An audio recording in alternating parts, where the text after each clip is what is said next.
ಒಂದು ಹೆಜ್ಜೆ ಮುಂದೋಗಿ ನಾನು ಈಗ ಜಂಗಮರು ಮಠಾಧಿಪತಿಗಳು ಅವರು ಆರ್ಥಿಕವಾಗಿ ತುಂಬಾ ಬೇಡ ತಿಂತಕ್ಕಂಥ ಬೇಡೋ ಜಂಗಮರು ಇದ್ದಾರೆ.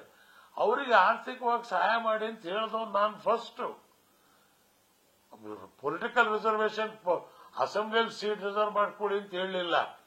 ವಿದ್ಯೆಯಲ್ಲಿ ಮತ್ತು ಆರ್ಥಿಕವಾಗಿ ಒಂದು ನಿಗಮ ಮಾಡಿ ಜಂಗಮರಿಗೆ ಏನಿದೆ ಅಂದ್ರೆ ಬೇಡಯುಕ್ತ ಜಂಗಮರು ಯಾರಿದ್ದಾರೆ ಅವ್ರಿಗೆ ನೀವು ಸಹಾಯ ಮಾಡಿ. ಈ ಜನಗಣತಿಯಲ್ಲಿ ಅದು ಬಂದಿರಬೇಕು ಅನ್ನಂಗೆ ಕಾಣತ್ತೆ. ಬೇಡೋ ಜಂಗಮರು ಎಷ್ಟಿದ್ದಾರೆ ಅಂತ ಆ ಲೆಕ್ಕ ಬಂದ್ರೆ ಯಾಕೆ ಶಿವಶಂಕರಪ್ಪನವ್ರಿಗೆ ತೊಂದರೆ ಆಗತ್ತಾ?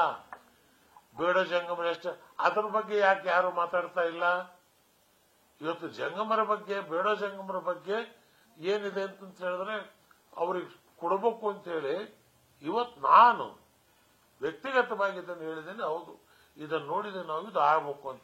ಆದ್ರಿಂದ ಈ ಸಮಸ್ಯೆನ ತುಂಬಾ ಉದ್ದ ಎಳ್ಕೊಂಡು ಹೋಗಕ್ಕಿಂತ ಬದಲು ಇದನ್ನು ಇಲ್ಲಿಗೆ ಬಿಡಬೇಕು ಅಂತ ಈಗ ತೆಲಂಗಾಣದಲ್ಲಿ ಮಾಡಿದ್ದಾರೆ, ಆಂಧ್ರದಲ್ಲಿ ಮಾಡಿದ್ದಾರೆ, ಅಲ್ಲೂ ಕೂಡ ಜನಗಣತಿ ನಡೀತಾ ಇದೆ.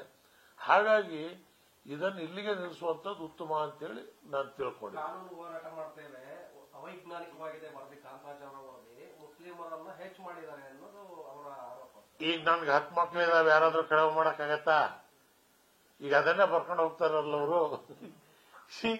ಇದನ್ನ ಅವೈಜ್ಞಾನಿಕವಾಗಿ ಎಲ್ಲ ಆಗಿದೆ. ನಿಮ್ದು ಕಡಿಮೆ ಆಗಿದ್ರೆ ನಿಮ್ಗೆ ಅವಕಾಶ ಇದೆಯಲ್ಲ, ಆಧಾರ್ ಕಾರ್ಡ್ ಇದಾವೆ, ಅದನ್ನ ಮಾಡಿ ನೀವು ಮನೆ ಮನೆ ಹೋಗಿ ಸಂಖ್ಯೆ ಎಷ್ಟಿದೆ ಅಂತ ಹೇಳಿ. ಇದ್ರಲ್ಲಿ ತಪ್ಪೇನು? ಇದ್ರ ಬಗ್ಗೆ ಸಿದ್ದರಾಮಯ್ಯ ವಿರೋಧ ಮಾಡಲಿಲ್ವಲ್ಲ.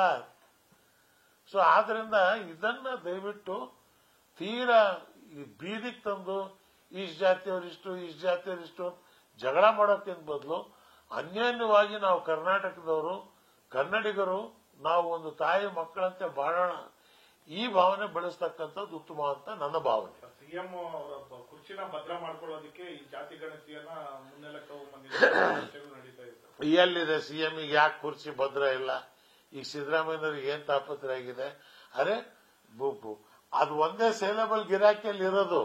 ಈಗ ನೀವು ಸಿದ್ದರಾಮಯ್ಯನವರು ಇವತ್ತು ಕೇವಲ ಒಂದು ಜಾತಿ ನಾಯಕರಾಗಿ ಅವರು ಆಡಳಿತ ನಡೆಸ್ತಾರೆ ಅಂತ ನಾನಂತೂ ನಂಬಲಿಲ್ಲ.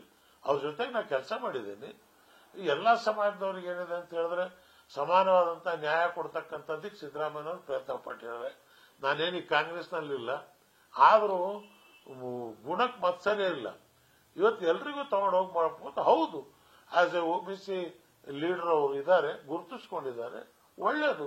ಹಿಂದೆ ಕೆಲವರೆಲ್ಲ ತಮಾಷೆ ಮಾಡೋರು, ಕುರುಬರಿಗೆ ಕುರಿ ಎಣ್ಸಕ್ ಬರುತ್ತಾ ಅಂತ ಕುರುಬ ನಾಯಕ 15 ಬಡ್ಜೆಟ್ ಕೊಟ್ಟ, ಉತ್ತಮವಾದಂತಹ ಬಡ್ಜೆಟ್ ಅನ್ನು ಕೊಟ್ರು. ಸೊ ಹಾಗಾಗಿ ಇದು ಸಿದ್ದರಾಮಯ್ಯನವರಿಗೆ ವ್ಯಕ್ತಿಗತವಾಗಿ ಇದರಿಂದ ಲಾಭನೂ ಇಲ್ಲ, ಇದರಿಂದ ನಷ್ಟನೂ ಇಲ್ಲ. ನ್ಯೂಸ್ ಫಸ್ಟ್ ನಿರ್ಭೀತಿಯಿಂದ ನಿಮ್ಮ ಪರವಾಗಿ.